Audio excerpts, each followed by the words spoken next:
Shalom everybody. Today is part 39 of reading the Bible, and we're reading Genesis 41. Joseph interprets Pharaoh's dreams. After 2 whole years, Pharaoh dreamed that he was standing by the Nile, and behold, there came up out of the Nile 7 cows, attractive and plump, and they fed in the reed grass. And behold, 7 other cows, ugly and thin, came up out of the Nile after them, and stood by the other cows on the bank of the Nile.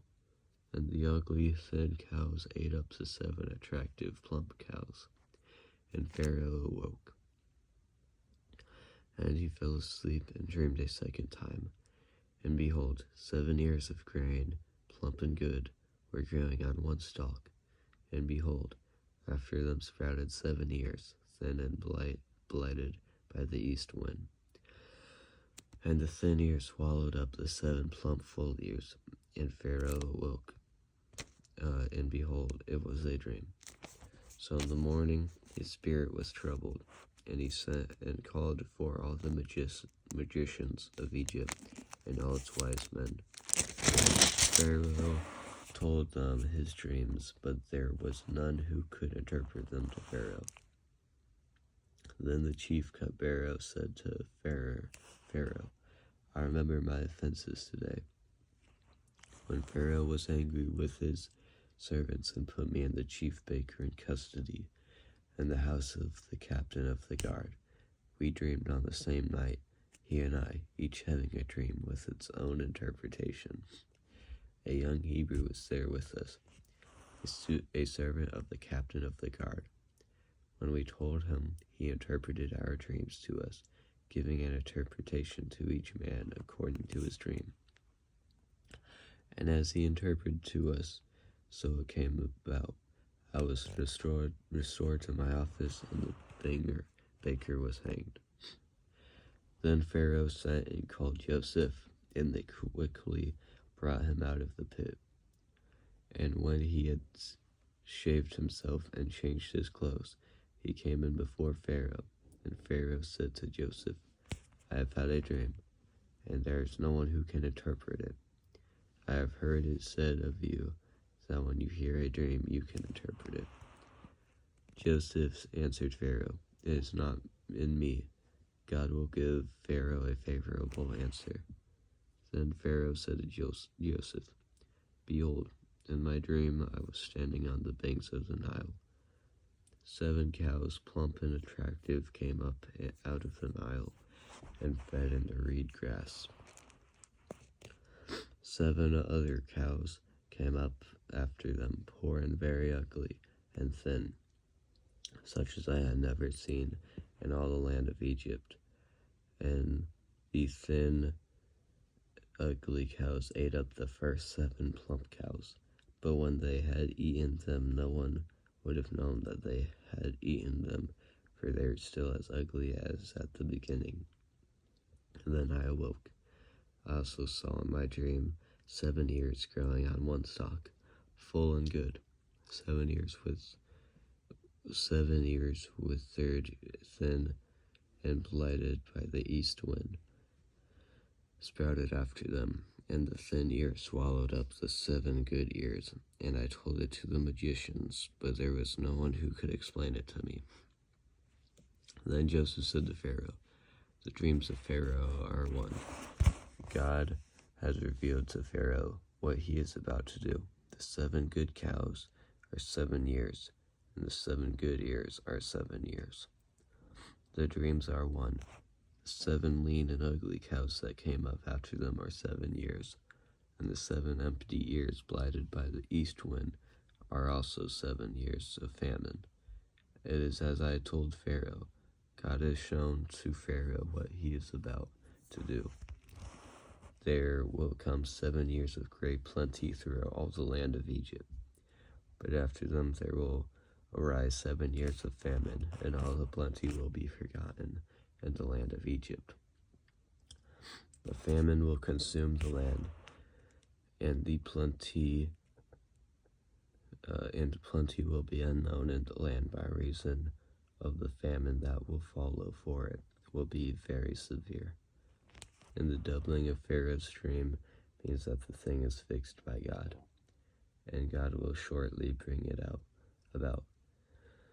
Now, therefore, let Pharaoh select a discerning and wise man, and set him over the land of Egypt. Let Pharaoh proceed to appoint overseers over the land, and take 1/5 of the produce of the land of Egypt during the 7 plentiful years, and let them gather all the food of these good years that are coming, and store up grain under the authority of Pharaoh for food in the cities, and let them keep it. That food shall be a reserve for the land against the 7 years of famine that are to occur in the land of Egypt, so that the land may not perish throughout the famine. Joseph rises to power. This proposal pleased Pharaoh and all his servants, and Pharaoh said to his servants, "Can we find a man like this, in whom is the Spirit of God?" Then Pharaoh said to Joseph, "Since God has shown you all this, there is none so discerning and wise as you are. You shall be over my house, and all my people shall order themselves as you command. Only as regards the throne will I be greater than you." And Pharaoh said to Joseph, "See, I have set you over all the land of Egypt."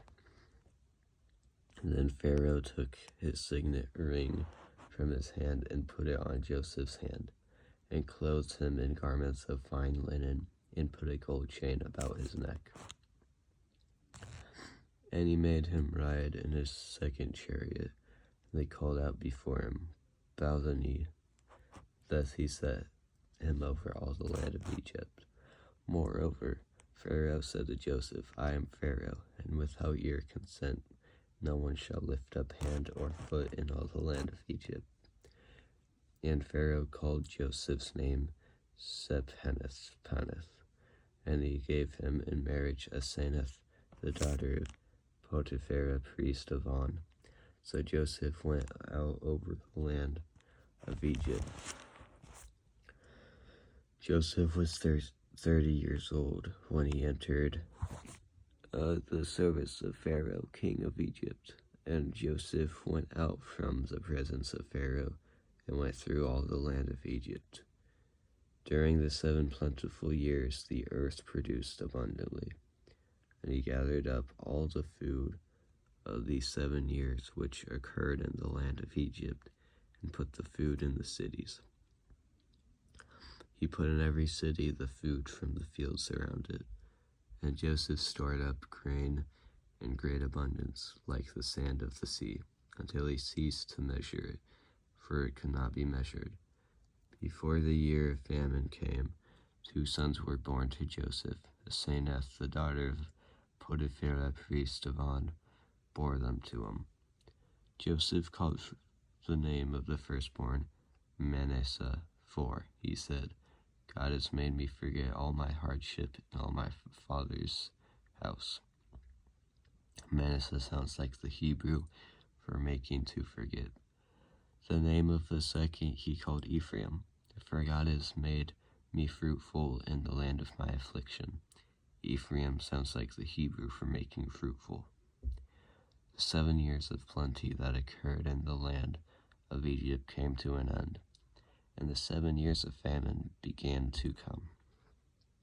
As Joseph had said, there was famine in all the lands, but in all the land of Egypt there was bread. When all the land of Egypt was famished, the people cried to Pharaoh for bread.